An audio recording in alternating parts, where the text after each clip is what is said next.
Sadi ao vivo de Brasília. Sadi, boa tarde. Conta pra gente. Oi, Doni, boa tarde para você, boa tarde a todos. É sobre aquele decreto que o presidente Jair Bolsonaro já disse que vai editar para facilitar a posse de armas para aquele cidadão que não tem antecedentes criminais. Esse assunto, inclusive, foi discutido aqui no Palácio do Planalto ontem entre integrantes do governo e alguns parlamentares, como o caso do deputado Alberto Fraga. Esse texto ainda está sendo finalizado, costurado e vai trazer novos critérios para essa posse. Por exemplo, está em discussão sim um cofre em casa para manter essa arma em segurança. Lembrando que a posse é para ter a arma, para comprar a arma e para tirar a arma de casa é necessário o porte. Mas este decreto do presidente Jair Bolsonaro, que ele ainda vai editar, que ele anunciou em dezembro, trata da posse. Doni. André Sadi, muito obrigado pelas informações. E o Supremo Tribunal Federal, Dias Toffoli, decidiu que as contas de Minas Gerais não serão bloqueadas pelo não pagamento de uma dívida de mais de 400 milhões de reais. A crise financeira do estado é tão grave que, por falta de repasses, várias cidades adiaram o início do ano letivo. O valor de 443 milhões de reais é de uma das parcelas de empréstimos de mais de 5 bilhões e 150 milhões de reais feitos em 2012, durante o governo de Antônio Anastasia do PSDB com o Banco do Brasil. O dinheiro era para ser usado em obras de desenvolvimento e infraestrutura rodoviária. A parcela deveria ter sido paga no dia 20 de dezembro do ano passado. Fiadora do empréstimo, a União deu um novo prazo para o pagamento da dívida, que venceu ontem, e pediu que, caso a prestação não fosse paga, a Receita do Estado e as verbas constitucionais fossem bloqueadas, como punição. Mas o governador Romeu Zema, do Partido Novo, alegando não ter dinheiro, recorreu ao STF. E em caráter de urgência, o presidente do STF, ministro Dias Toffoli, suspendeu o bloqueio e determinou que a União não inscreva o estado de Minas Gerais nos cadastros de inadimplência da administração federal. Para o ministro, essa decisão é para evitar que os repasses do governo federal ao estado não sejam cancelados, prejudicando a manutenção de serviços públicos como saúde e educação. Minas Gerais sofre uma grave crise financeira e fiscal que impacta não só o estado, mas também as prefeituras. Segundo a Associação Mineira dos Municípios, 12 bilhões de reais que deveriam ter sido repassados no governo de Fernando Pimentel, do PT, não chegaram às cidades. Por causa disso, pelo menos 11 escolas da região metropolitana de Belo Horizonte vão adiar a volta às aulas. Em Vespasiano, o ano letivo só começa no dia 11 de março. Nós teremos a economia, além do pagamento dos salários dos servidores, com a merenda escolar e com o transporte. Então, por isso mesmo, desse atraso no início das aulas. Como é que eu vou fazer com meu filho? Eu sou faxineira, eu ganho por dia. Como é que eu vou fazer com ele agora dentro de casa? Isso é um absurdo. O presidente Jair Bolsonaro reuniu hoje a equipe de ministros pela segunda vez em menos de 2 semanas de governo.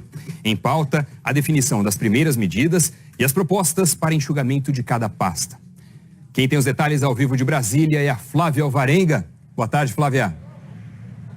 Oi, Doni, boa tarde. A reunião de hoje durou quase 3 horas, mas desta vez não teve nenhuma entrevista coletiva. Essa reunião de hoje foi marcada para os ministros apresentarem um pouco do trabalho de cada um deles, as primeiras medidas que vão ser adotadas e também as propostas de enxugamento da máquina pública, que foi um pedido feito pelo presidente Jair Bolsonaro na última reunião ministerial na quinta-feira da semana passada. Hoje, o presidente Jair Bolsonaro pediu harmonia entre os ministros e que os discursos estejam todos afinados com as promessas feitas durante a campanha. O ministro Augusto Heleno, do Gabinete de Segurança Institucional, conversou com alguns jornalistas, mas não quis dar detalhes do que foi tratado nessa reunião. Questionado se a reforma da Previdência foi discutida, o ministro disse apenas que o governo continua trabalhando sobre uma idade mínima que seja viável de aprovação. Agora à tarde, o ministro da Casa Civil,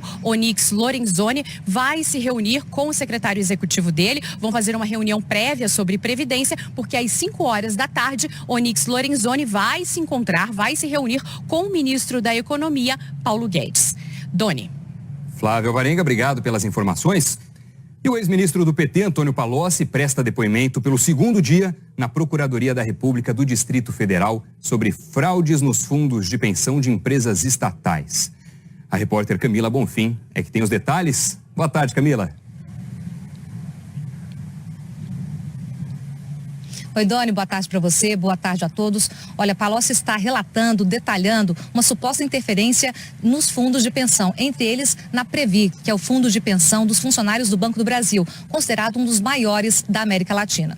Segundo a TV Globo apurou, Palocci está relatando uma suposta interferência feita a pedido, ou então pedida pelo Emílio Odebrecht ao ex-presidente Lula. Segundo esses relatos, Palocci disse que Emílio Odebrecht estava insatisfeito com um integrante da Previ, indicado pelo PT, e que estaria atrapalhando os planos da Braskem, que é uma empresa do grupo Odebrecht e que tinha negócios, tinha sociedade com fundos de pensão.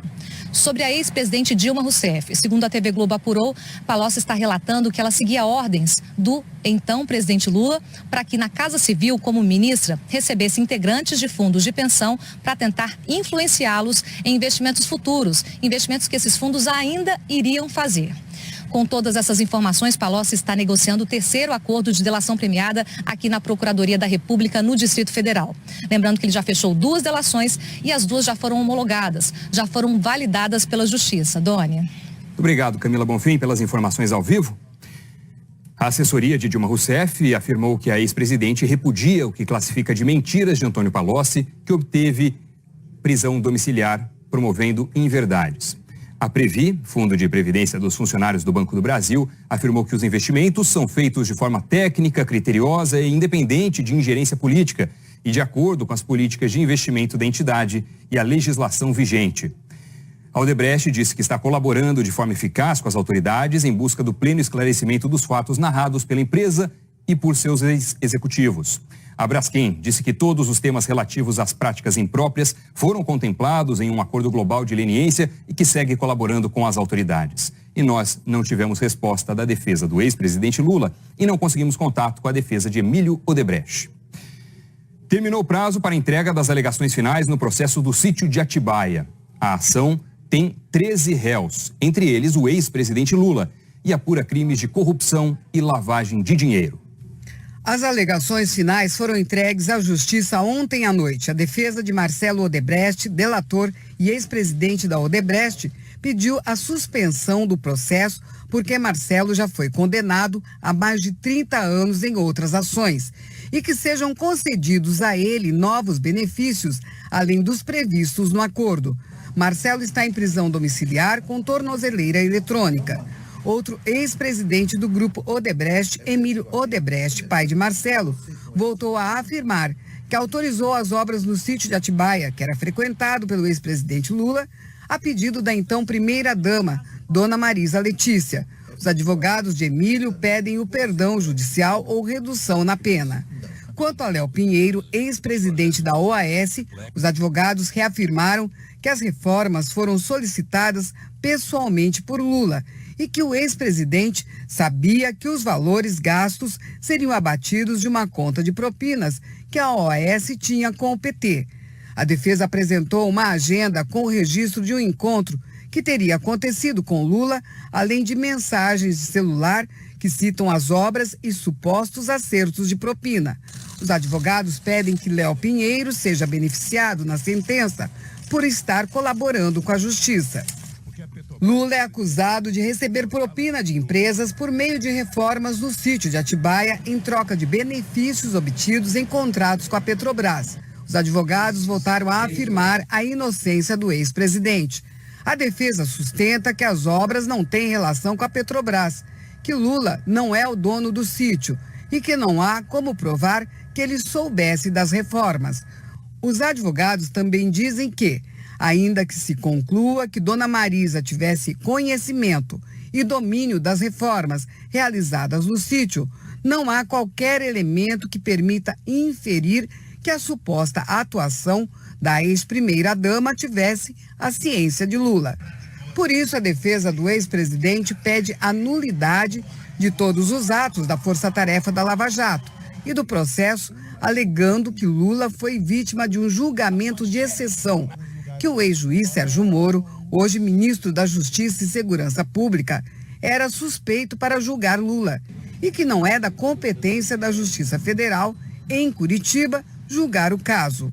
A defesa também pediu a absolvição de Lula por falta de provas e, caso o ex-presidente seja condenado, que a Justiça reconheça que os crimes de corrupção e lavagem de dinheiro já prescreveram. As alegações finais são a última etapa do processo antes da sentença.